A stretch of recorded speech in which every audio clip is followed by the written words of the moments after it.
Entertainment News. Eto nga P-pop artist at si Zella ay feeling honored matapos makasama ang mga bigating K-pop stars sa Waterbomb Festival 2025. May chika dyan ang Star FM Manila.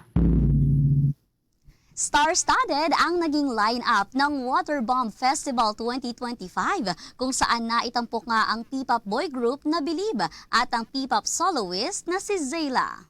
Kaya naman feeling honored ang mga ito dahil nakasama nila ang ilang mga K-pop at international stars sa music festival na ginanap sa Quirino Grandstand. Tulad na lang nina Lee Chaeyeon ng girl group na I-Zone, Stacy, dynamic duo, Sunmi, Chanyeol ng EXO, Bambam ng GOT7, Yolin at ang singer-rapper na si Jessie at marami pang iba.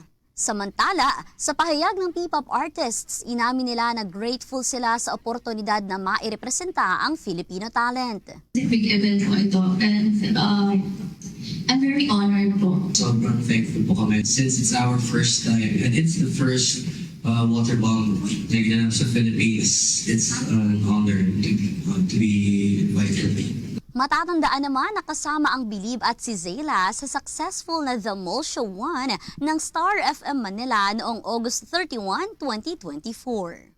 Ito nga ang unang pagkakataon na ginanap ang Waterbomb sa bansa na nagsimula pa sa South Korea taong 2015. Ang music festival ay kinatatampukan ng water cannons, water guns at live performances ng mga kilalang K-pop artists. Yan ang report mula rito sa himpilan ng 102.7 Star FM Manila. Nag-uulat Star DJ Kimi Gora para sa #1 and most trusted radio network in the country, Bombo Radio Philippines. Basta Radio, Bombo!